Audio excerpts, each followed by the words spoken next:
समाचार सेवा प्रभाग से प्रस्तुत है साप्ताहिक कार्यक्रम पब्लिक स्पीक।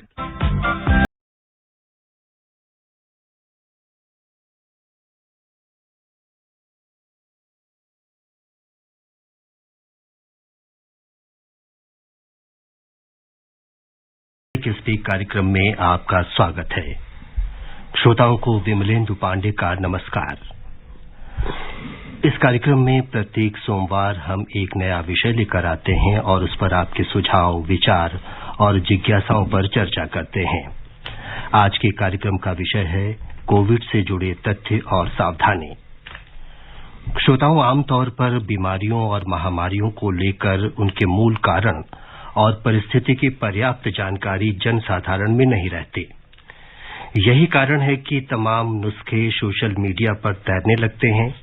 तरह तरह की शंकाएं, भय या घबराहट, यहां तक कि मूल बीमारी से ध्यान हट जाता है और व्यक्ति मानसिक अवसाद की स्थिति में चला जाता है। आइए आज हम कोविड से जुड़ी तमाम तरह की शंकाओं और भ्रांतियों का यथासंभव वैज्ञानिक विश्लेषण करने का प्रयास करेंगे। हमारे साथ हमारे विशेषज्ञ मेहमान और आपका जाना पहचाना व्यक्तित्व doctor VK. Paul, doctor Vinod Kumar Paul Bharat के नीति आयोग के सदस्य और राष्ट्रीय कोविड कार्यदल के अध्यक्ष भी हैं।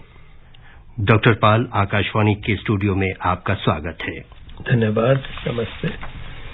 श्रोताओं, पब्लिक स्पीक कार्यक्रम आपका मंच है। इसके माध्यम से आप कोविड विषय पर अपनी शंकाओं का समाधान कर सकते हैं और सही जानकारी प्राप्त कर सकते हैं। और अब हमें आपके फोन कॉल्स का इंतजार है। स्टूडियो की फोन लाइंस खुली हैं। आप हमारे स्टूडियो के नंबर 011 यानी दिल्ली का कोड नंबर है, उसके बाद नंबर डायल करें आप 2331 4444। इसके अलावा और भी नंबर हैं 23717106 तथा 23421050। नंबर एक बार फिर सुन लीजिए 011-2331-4444 और 23717106 और 23421050 पर फोन करके आप डॉक्टर पॉल से अपने सवाल पूछ सकते हैं। आप हमारे ट्विटर हैंडल @AIRNewsAlerts पर भी #AskAIR के जरिए अपने सवाल भी पोस्ट कर सकते हैं। ये कार्यक्रम हमारे mobile app news on AIR और दूरदर्शन की DTH सेवा पर भी उपलब्ध है। डॉक्टर पॉल, करीब 1.5-2 साल पहले वर्ष 2021 के अप्रैल और मई के महीने के वो दिन अब भी याद आते हैं। चीन से आ रही खबरों को लेकर चिंताएं लोगों के दिमाग में अब भी रह रहकर उठती हैं। उस समय की परिस्थिति और आज की परिस्थिति में क्या अंतर देखते हैं आप? 3 साल पहले का आप जिक्र कर रहे हैं। ठीक बात है। दिसंबर 2019 में एक नया वायरस, एक नई बीमारी उस वायरस से होती हुई उसकी शुरुआत दिखनी शुरू हुई थी और वुहान, जो चीन में एक बड़ा शहर है, वहां से ऐसी खबरें आनी शुरू हुई थी और धीरे धीरे जनवरी फरवरी तक बढ़ता गया और मार्च 2020 में वर्ल्ड हेल्थ ऑर्गेनाइजेशन ने इसको ग्लोबल पेंडेमिक डिक्लेयर किया था। और उसके बाद मालूम है कि पहली वेव, दूसरी अपसर्ज, तीसरी, ऐसे होता गया। सब देशों में हुआ, कोई भी देश छूटा नहीं रह सका। हमारे देश ने भी इस चुनौती का बहुत दृढ़ता से, बहुत निश्चय करके, आत्मनिर्भर तरीके से इसका समाधान भी किया, इसको फेस किया और इसको हराया भी। और अब हम जानते हैं कि उसको हराने में वैक्सीन का बहुत रोल है, टीकाकरण का बहुत रोल है और 220 करोड़ से ज्यादा डोजेज टीकाकरण की लगी हैं। बिल्कुल सही। डॉक्टर पॉल, दीपक जी हैं दिल्ली से हमारे श्रोता फोन लाइन पर हैं इस समय। जी दीपक जी। दीपक जी, आप अपना सवाल पूछिए। सर नमस्कार। नमस्कार। नमस्कार सर, मेरा क्वेश्चन ये है कि जब भी ये विंटर स्टार्ट होता है तो ये कोरोना इतना इफेक्टिव क्यों होता है? और सेकेंडली ये कि ये जो कोरोना जो आया है, ये शुगर पेशेंट या कोई पेशेंट है, कैंसर पेशेंट, इनमें भी इफेक्ट ज्यादा करता है या जल्दी करता है? और थर्डली ये कि बच्चों को भी इफेक्ट करता है क्या सर ये? दीपक जी, आपके जो सवाल हैं उसके 3 हिस्से हैं। सबसे पहले आपने कहा कि ये विंटर में ही क्यों आता है। देखिए, बहुत सारे वायरसेस जो हैं जो कि हमारे श्वसन प्रक्रिया को अफेक्ट करते हैं, गला, फेफड़े, इसमें जो करते हैं, ये सारे के सारे लगभग विंटर में ज्यादा इनका प्रकोप रहता है। तो फ्लू भी विंटर में होता है, बच्चों में एक RSV वायरस का एक प्रकोप होता है, पैरा इन्फ्लुएंजा।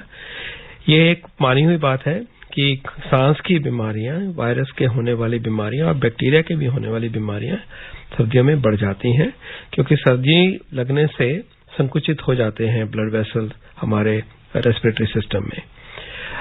लेकिन आप ये भी ख्याल रखें कि कोविड जो आया है वो विंटर में थोड़ी टेंडेंसी दिखाता है, लेकिन अगर हम ओवरऑल पिक्चर देखें तो ये गर्मियों के मौसम में भी चलता रहा, ये भी एक फैक्ट है। तो कोविड कहा जरूर जाता है कि विंटर में, और जहां ज्यादा विंटर होती है उन जगहों पे इन महीनों में बढ़ता है, ये सही बात है, और ये एक चेतावनी भी है हमारे लिए, क्योंकि हम उसी मौसम से अब गुजर रहे हैं। लेकिन ये भी याद रहे कि जब कोविड फैला था तो उसने कोई हमारी लिहाज नहीं करी गर्मियों के मौसम में। तो हमेशा ही हमें तैयार रहना चाहिए, और विंटर में क्योंकि और भी बीमारियां मिलती जुलती हैं, हमारी तैयारी और भी ज्यादा होनी चाहिए। दूसरी बात आपने पूछा कि क्या ये शुगर के पेशेंट्स को ज्यादा होता है। तो ये भी याद रहे कि हमने कोविड के अभी तक जो एक्सपीरियंस देखा है उसमें कोई भी डाउट नहीं है हमारे मन में कि जब कोविड प्रकोप करता है और उसका जो सीरियस रूप आता है उसमें डायबिटीज यानी शुगर की बीमारी वाले जो व्यक्ति हैं उनमें सीरियस प्रकोप होने के चांस डेफिनेटली बढ़ जाते हैं। बड़ी उम्र वालों में सीरियसनेस बढ़ जाती है। इसी तरह से और जो सीरियस पहले की कोई बीमारी है, गुर्दे की बीमारी है, कैंसर है, ऐसे व्यक्तियों में भी प्रकोप जो है इस कोविड का बढ़ जाता है। और अभी भी जो सुन रहे हैं उनमें भी लगता है कि ये जो बात है ये सही बात है। लेकिन प्लीज याद रहे कि अगर हमने वैक्सीन लिया हुआ है, हम प्रिकॉशंस लेंगे तो ये व्यक्ति भी बचेंगे। लेकिन हाँ, ये जरूर बात है कि सीरियस डिजीज जो है इस बीमारी में होती है। बच्चों में कोविड का प्रकोप हो सकता है, हुआ भी है, बच्चे इससे अछूते नहीं रहे। लेकिन जो देखा गया वो ये है कि बच्चों में सीरियस फॉर्म जो है, जो कि निमोनिया लेके दाखिल करना पड़े, वो काफी कम मात्रा में होती है। डॉक्टर पॉल, इस समय हमें फोन लाइन पर मौजूद हैं दिल्ली से ही अशोक जी। अशोक जी, आप अपना सवाल पूछिए।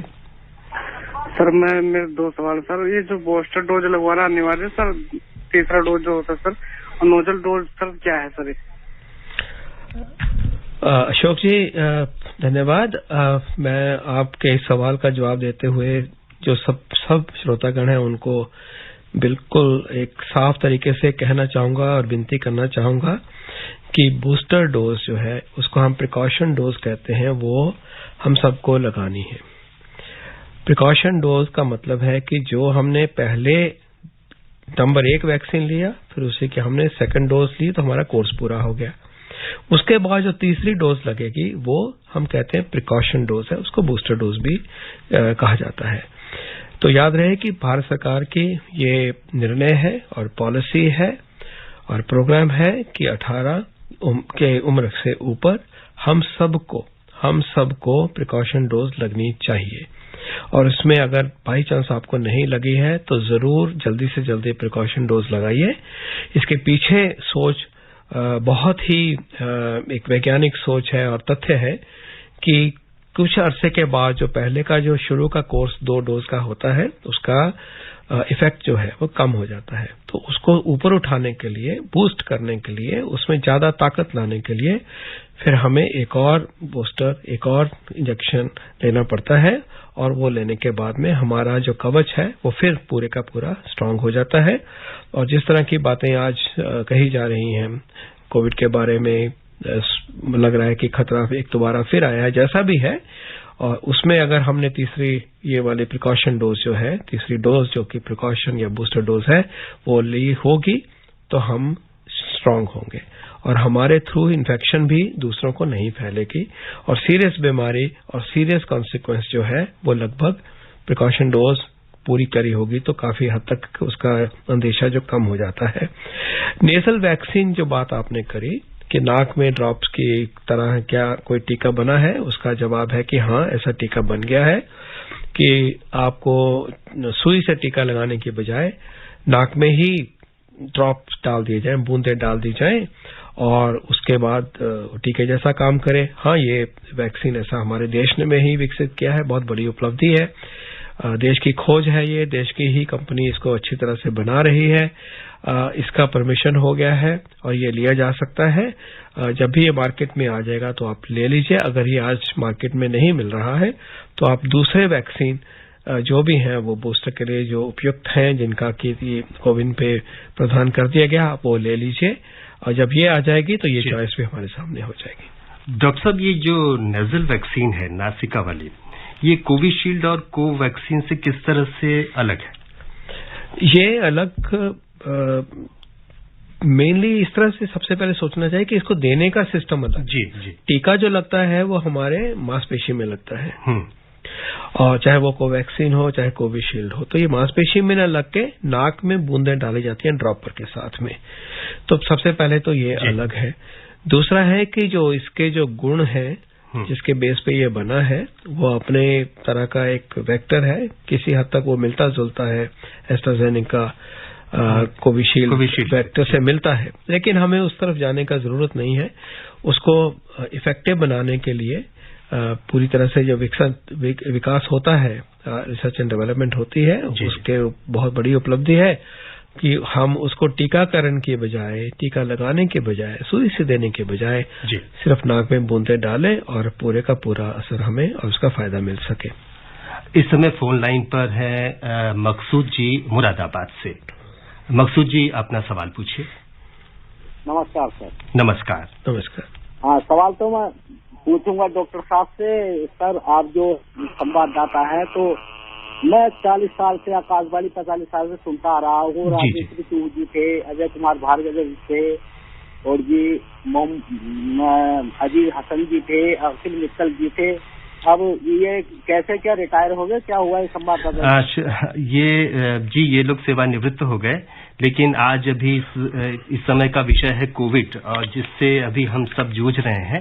तो जी, तो ये सब हमारे वरिष्ठ सहयोगी रिटायर हो गए और अब सवाल पूछिए इस कोविड के बारे में आप। हाँ, सवाल मेरा ये है, जो 1.25 साल पहले आप बता रहे थे जो वायरस आया था, क्या अब की बार भी वही है या उससे थोड़ा भिन्न है?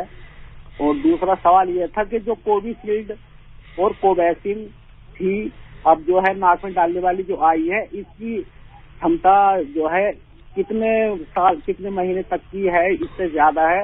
जैसे कोविशील्ड की 6 महीने और कोवैक्सीन की 9 महीने बताई गई थी जी, तो इसकी क्षमता कितनी है जो नाक में डालने वाली ड्रॉप्स है? जी डॉक्टर साहब, पहला सवाल आपका है कि जो अभी क्या ये जो वायरस आया है वो अलग है। याद रहे कि जो शुरुआत में 2020 में चला जो वायरस, वो वायरस की जो सारे वायरस अगले जो है उसी के ही निकल के आए हैं, उसी की प्रोजनी है, उसी के ही बच्चे हैं, हम ये कह सकते हैं, उसी से ही उत्पत्ति उनकी हुई है। लेकिन ये बात काफी इम्पोर्टेंट है कहना कि अब जो देख रहे हैं या हमने जो पिछले साल देखा, वो पहले ओरिजिनल वायरस के मुकाबले उसमें कई गुण बदल गए। जो नया वेरिएंट आया हम कहते हैं उनमें और शुरुआत वाले वायरस में बहुत सारे गुण जो है वो बदल गए।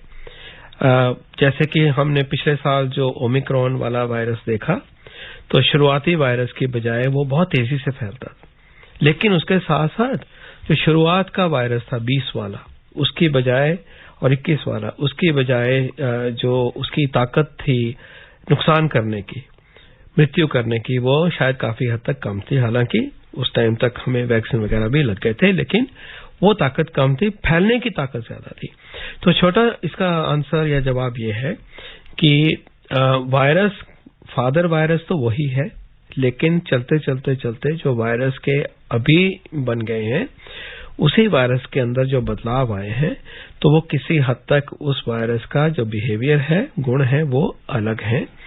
ये हमें याद रखना होगा। और उसका थोड़ा सा स्वरूप यह है कि वो तेजी से ज्यादा फैलता है, और बाकी जो बातें हैं अभी समझ रहे हैं कि जो बाहर के देशों में ये वायरस फैला हुआ है उसका क्या और उसके क्या असर होंगे। जैसे कि आप जानते हैं जो आज देश में 200 के करीब केस आते हैं, वो केस जो आ रहे हैं आज के वेरिएंट हैं जो प्रेडोमिनेट करते हैं 1 2 3, उनसे जो होने वाली बीमारी है वो, क्योंकि हमें पहले इन्फेक्शन भी हो चुके हैं और उससे ज्यादा इंपॉर्टेंट है कि वैक्सीन भी लग चुका है, तो जो इन्फेक्शन होती है, बीमारी होती है, वो काफी मामूली होती है, माइल्ड होती है। लेकिन क्योंकि वायरस बदलते रहते हैं अपने प्रभाव में, अब जो आए उसका गुण क्या होंगे ये हमें केयरफुल रहना चाहिए। जब सामने आएगा तभी उसके बारे में कहा जाएगा। हमें तो प्रिकॉशन लेनी चाहिए और हमें इंश्योर करना चाहिए कि हमें टीका भी लगा हो और हम अपने आप को अच्छी तरह से बचा भी रहे। डॉक्टर साहब, एक चीज जो प्राकृतिक तौर पर देखी जाती है, जो वायरस होते हैं जैसे जैसे म्यूटेट होते जाते हैं, क्या इनके लक्षण तीव्र होते जाते हैं या आमतौर पर धीरे धीरे माइल्ड होते जाते हैं? इसका कोई एक ही रूल नहीं कहा जा सकता जी। कोविड में ये देखा गया कि पहले वायरस के बाद ओरिजिनल वायरस के जब वेरिएंट बनने शुरू हुए, तो जब डेल्टा आया था जी, तो उसके फैलने की ताकत भी ज्यादा थी और नुकसान करने का भी असर ज्यादा था जी। उसके बाद जब ओमिक्रॉन आया तो देखा कि फैलने की ताकत और भी तेज होगी, लेकिन जो नुकसान कर रहा था वो कम कर, लेकिन तब तक हमें टीके लगने भी शुरू हो गए थे, पुरानी इन्फेक्शन भी थी। तो ये एक उभरती हुई एक चीज है जो जैसे आएगी वैसे समझा जाएगा। इसका कोई गोल्डन रूल या एक ही रूल नहीं है। हाँ, जनरली ये माना जाता है कि धीरे धीरे तीव्रता कम होती है, उसका असर जो है बॉडी में कम होता है और फैलने की तीव्रता बढ़ जाती है। लेकिन इसको पूरी साइंस मत लीजिए, हमारे पूरे साइंसदान जो है, हमारी ऑर्गेनाइजेशंस हैं, इस चीज को समझने के लिए लगे हुए हैं जी। और जैसे जैसे ही वहां से आपको इन्फॉर्मेशन आएगी बताते रहेंगे। इस टाइम पे हमें यही कहना है कि उम्मीद करते हैं कि ये वायरस हमारे देश की तरफ ना आए, क्योंकि हमने तो टीके लगा रखे हैं। इस तरह से ना आए कि पुरानी इन्फेक्शन भी हो चुकी है, लेकिन हमें तैयारी पूरी रखनी है, बिल्कुल तैयारी पूरी करनी है, क्योंकि ये वायरस अभी हम इसके बारे में हर एक चीज नहीं जानते। डॉक्टर साहब, अरुण जी हैं वाराणसी से फोन लाइन पर। अरुण जी, अपना सवाल पूछिए। हाँ सर, सबसे पहले तो मैं प्रणाम करना चाहूंगा। प्रणाम। प्रणाम जी, बताएं। इतना अच्छा मौका मिला है नीति आयोग के सदस्य महोदय से बात करने के लिए आप लोगों ने दिया है। जी जी। ये है सर कि सवाल क्या है, मेरा सजेशन भी हो सकता है कि लास्ट टाइम मुझे अच्छी तरह से ख्याल है सर कि मार्च में होली के समय में लोगों ने केयर नहीं किया था, तो बहुत ज्यादा फैला था, बहुत ज्यादा इसका दुष्प्रभाव हुआ था जी। और इस समय भी सर कल बड़ा दिन बीता है, बनारस में बोल रहा हूँ जी जी। पूरा शहर एकदम अटा था सर, एकदम पूरा, कोई किसी को भी चीज का चिंता नहीं है सर। तो इसके लिए सर सख्त कदम आप लोगों की तरफ से क्या उठाया जा रहा है सर? तुरंत उठाना चाहिए, क्योंकि सामाजिक और आर्थिक दोनों इसमें दुष्प्रभाव जुड़े हुए हैं सर। इस पर सर आपका वो चाहता हूँ, इसके लिए सरकार को तुरंत क्या कदम उठा रही है सर? इसके बारे में कोई दो राय नहीं है कि सबसे पहले हमें जो स्थिति बदल रही है विश्व में उसके ऊपर नजर रखते हुए अपनी चौकसी को बढ़ाना है।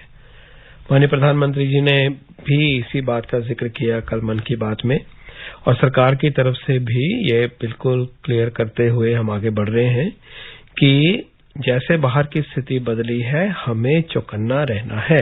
और जैसे मैंने कहा कि जो वेरिएंट अब आए या आए, एक से ज्यादा वेरिएंट आए, उनके गुण, उनका बिहेवियर क्या है, ये हम पूरी तरह से प्रेडिक्ट कर नहीं सकते, और इसको प्रेडिक्ट करने में वक्त लगेगा, टाइम लगेगा, इसलिए चौकसी जरूरी है। अब चौकसी से हमारा क्या मतलब है? चौकसी से मतलब सबसे पहला ये है कि जिनको प्रिकॉशन डोज नहीं जिन्होंने ली 18 की उम्र से ऊपर उम्र तक, उनको प्रिकॉशन डोज लेनी है, ताकि आपका जो अपना कवच है, आपका जो इम्यूनिटी का चक्र है आपके आसपास, वो तगड़ा हो जाए। और ये उन व्यक्तियों के लिए और भी जरूरी है जिनकी उम्र 60 साल से ज्यादा है, उनके लिए भी और जरूरी है जो किसी भी उम्र के हैं लेकिन उनको ब्लड शुगर है, उनको कैंसर है, वो बीमार है। तो लेकिन सभी के लिए सरकार ने प्रावधान किया है कि आप प्रिकॉशन डोज लीजिए ताकि आपका सुरक्षा चक्र जो है वो मजबूत हो जाए, पहली बात। दूसरी बात यह है कि मास्क को हमें फिर अपनाना है। मास्क को कब अपनाना है? अगर हम अंदर के कमरे में हैं और कमरे के हिसाब से उसमें लगता है कि हम दूर दूर नहीं बैठ सकते, खुले हुए नहीं बैठ सकते, क्राउड है, मान लीजिए ओवर क्राउड है, ठीक है, तो बिल्कुल मास्क पहनना है। और खुले खुले हैं तो अलग चीज है, अंदर भी और बाहर भी भीड़ है तो हमें मास्क पहनना है। मास्क तो एक यूनिवर्सल वैक्सीन है, वो सभी बीमारियों, सभी वायरसेस से प्रोटेक्ट करता है, इन्फ्लुएंजा से भी, कोविड से भी, आरएसवी से भी। ये तो अच्छी बात है कि जहां बहुत समूह हो, चाहे अंदर या बाहर, हम मास्क लगाएं और बचें। अगेन ये उनके लिए और भी जरूरी है जो उम्र में 60 से ज्यादा है, उनके लिए और भी जरूरी है जिनमें और बीमारी है। तो मास्क लगाएं। इसके बारे में हम आपसे विनती करते हैं कि इसको दोबारा फिर अपनाइए। आप सबने पहले इतनी अच्छी आदत को अपनाया हम सब ने, ये बहुत ही क्रेडिटेबल बात है। तीसरी बात यह है कि अगर आपके घर में वृद्ध हैं तो उनका खास ख्याल रखें, उनका और भी प्रोटेक्ट करके रखना है और पक्का करना है कि उनको टीका वगैरह लगे। तीसरी चीज आती है इसके साथ जुड़ी हुई, वो है कि अगर खांसी के सिम्टम आते हैं, जुकाम के सिम्टम आते हैं, बुखार आते हैं, हो सकता है ये कोविड हो सकता है कि कोविड ना हो, क्योंकि इस मौसम में और भी खांसी जुकाम आते हैं। तो उसमें हमारी विनती ये है कि आप उसका टेस्ट जरूर करवा लीजिए।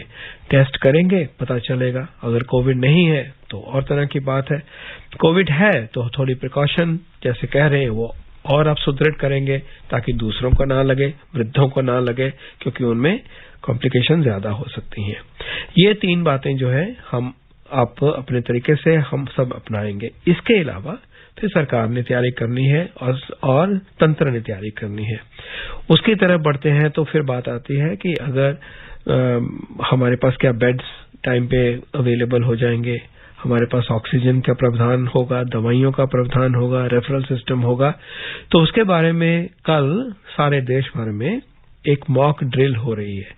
सब अस्पतालों में चेक किया जाएगा कि पीएसए प्लांट ऑक्सीजन के लगे थे, काम कर रहे हैं, हमें प्रावधान करना पड़ेगा कोविड बेड का, तो हमारी तैयारी कैसे होगी, ट्रेनिंग का क्या सिलसिला है।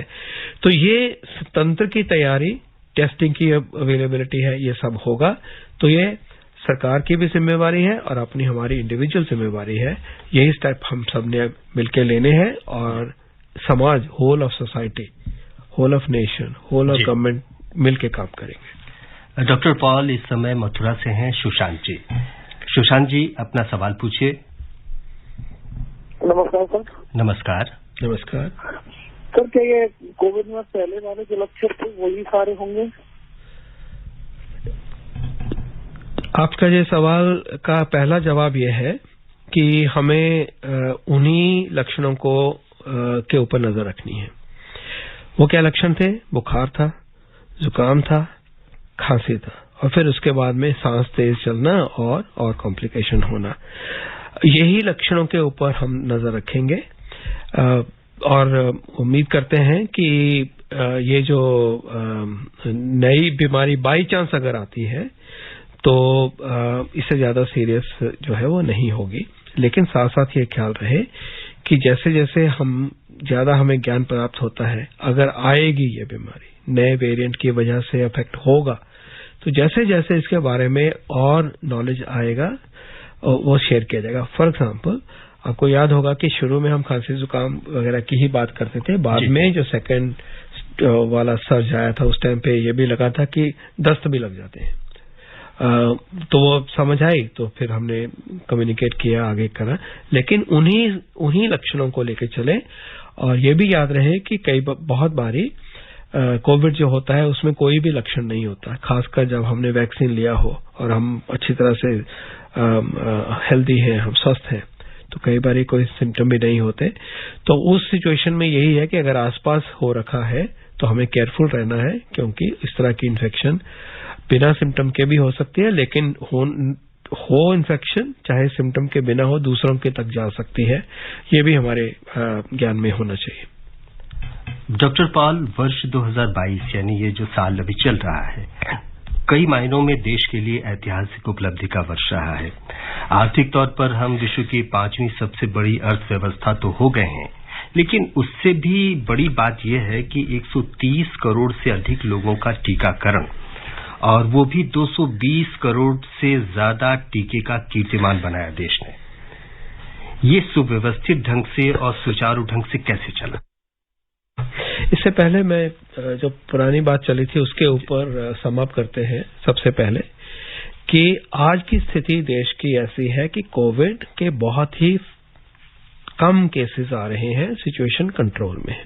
पहली बार दुनिया में बदलाव आया है सिचुएशन में, इसलिए हमें अपनी सोच, अपनी तैयारी हमें रखनी है पूरा, लेकिन पैनिक करने की कोई जरूरत नहीं, बिल्कुल पैनिक करने की जरूरत नहीं है। हम जानते हैं इतना कोविड को हमने 2.5 साल 3 साल तक सहा है, सीखा है कि हमारे पास हमारे एज अ नेशन हम फेस कर सकते हैं। नो पैनिक, नॉर्मल एक्टिविटी चलनी चाहिए। जो प्रिकॉशन है वैक्सीन की, मास्क की, उसके बारे में बात हो गई, और वृद्ध व्यक्तियों को कैसे बचाना उसकी बात हो गई है, और जैसे जैसे आगे समझ आती जाएगी उसके हिसाब से सरकार आपसे क्या करना है ये बातें साझा करेंगे। जब आप पीछे की तरफ आने की बात करते हैं तो मैं ये कहना चाहूंगा कि ये सारी कहानी जो है ये आत्मविश्वास की कहानी है और आत्मनिर्भरता की कहानी है। बिल्कुल, अगर हम पीछे जाएं तो डॉक्टर साहब, एक श्रोता है हमारे गौरव चौहान दिल्ली से, ये कुछ जानकारी हासिल करना चाहते हैं। गौरव जी बताइए। सर, मैं ये जानना चाह रहा था, ये जो कोरोना का नया वेरिएंट आया है, जी जी, इसमें जो बच्चे हैं, जैसे मेरे 2, एक बेटा एक मेरी बेटी है, तो इनको सेफ्टी बरतने के लिए मुझे क्या मतलब घर में करना चाहिए? आपके बच्चे अगर 12 उम्र से बड़े हैं, 12 साल से, तो उनको तो टीका लगना चाहिए। उनको 2 टीकाकरण पूरा करने के लिए 2 टीके लगने हैं, वो आप टीके लगाइए, ये टीके उपलब्ध हैं। तो सबसे पहले तो ये करना होगा। इसके अलावा जो प्रिकॉशंस की बात करी हमने, मास्क की बात करी, स्कूल में अगर जाते हैं तो मास्क को अपनाना है, और बंद कमरे में भी और खुले में भी। उसके बारे में जो एडवाइजरी मैंने जिसकी बात करी वो अपनाना चाहिए। अभी इससे ज्यादा और फिक्र करने की बात नहीं है। डॉक्टर साहब, एक चीज और है, अभी हमने 220 करोड़ से ज्यादा टीके लगवा लिए हैं, लेकिन एक हर्ड इम्यूनिटी और हाइब्रिड इम्यूनिटी, ये क्या चीज है?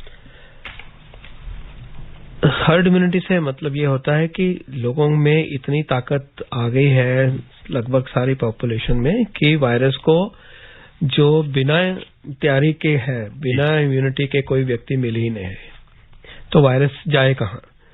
और हाइब्रिड इम्यूनिटी से मतलब यह है कि वैक्सीन से भी हमें इम्यूनिटी मिली, और क्योंकि बड़े स्केल पे इन्फेक्शन भी हुई उससे भी मिली, तो दोनों तरफ से जो इम्यूनिटी मिली जी, उसकी वजह से हम हाइब्रिड इम्यूनिटी के पात्र हैं।